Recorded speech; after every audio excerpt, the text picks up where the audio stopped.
Alan, something new? No, is it okay with the weather forecasting flip-flopping? Our gardens have been taking a bit of a hit. We sure have. So teaching us how to deal with them blooming through the weather is whiplash.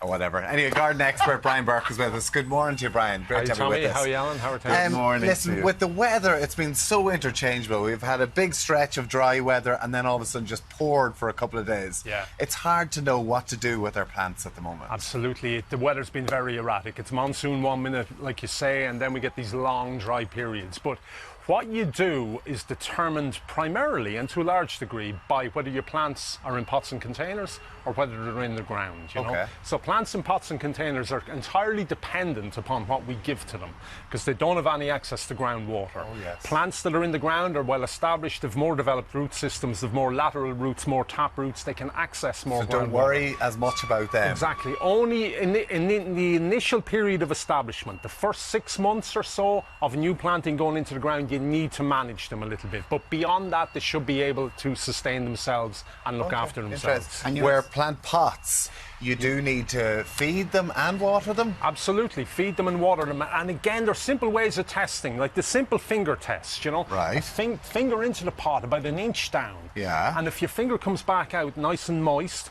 the plant is probably okay. But in an awful lot of cases, your finger will be very, very dry, you know. And that's a sure sign, about an inch down, that the plant needs water, you know. And in your garden then, you're saying the soil is very important. But I think most people are looking in this morning wouldn't have an idea what their soil is like in their garden. Right, exactly. And as we said earlier, it's important to familiarise yourself with your soil. I have a few samples here. I'll just illustrate for you, right? So these are samples that I took from within the same locality, different locations, but within the same general region. So soil like that, right? So you know the second you pick it up, right? You know it's all of these have the same level of moisture in them, but look how clean that's leaving my hands. It's quite sandy. Exactly. Very, very sandy. Okay. So and is that good if you have that in your garden? Well, at first glance, that looks like great soil because it's got a nice colour, looks to have nice texture, it's nice and fine.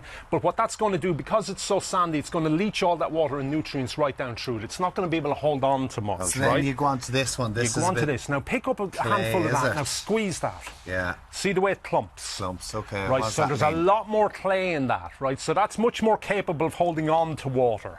You see that's the kind of stuff we used to make muckballs out of when we were young. Right. You know? Yeah. Right. See how clay Move on that to the is. next one now then. the next one is a much more blocky texture. It's kind of halfway between these two, and you can see how much more paler it is in colour. Okay. So again, that's kind of somewhere between the two. And then we have compost. So this is made in controlled conditions. A lot of organic material, a lot of shredded green waste mixed with soil in that. So the perfect soil composition, soil texture is a kind of a combination, a cocktail, a hybrid of all of these things. But if we don't have them, if we just have the one, it's still fine. Mixture but we of just the need to clay be and the aware. sand, is it? Yeah. Exactly. So I mean, you want sand to drain because most plants want moist but free draining soil. You need a bit of clay to hold on to some moisture so everything doesn't leach away, and you need organic material to provide that microbial activity in the soil to provide the food for plants. Now, we're already into the middle of June, so if we want some nice colour like this in our garden till September, what should we be doing if we haven't any colour at the moment? Is there anything we can still get? I mean, we're into prime time for summer flowering perennials, you know. So things like the Veronica down below us there, that tall blue spiky flower, the lupins in front of that. Beautiful. There's a fabulous evergreen perennial, that hookerer right there with the soft pink flowers, you know. Geraniums, they're a good one, aren't they, this time of year? Geraniums are unkillable. They're the perfect go-to plant.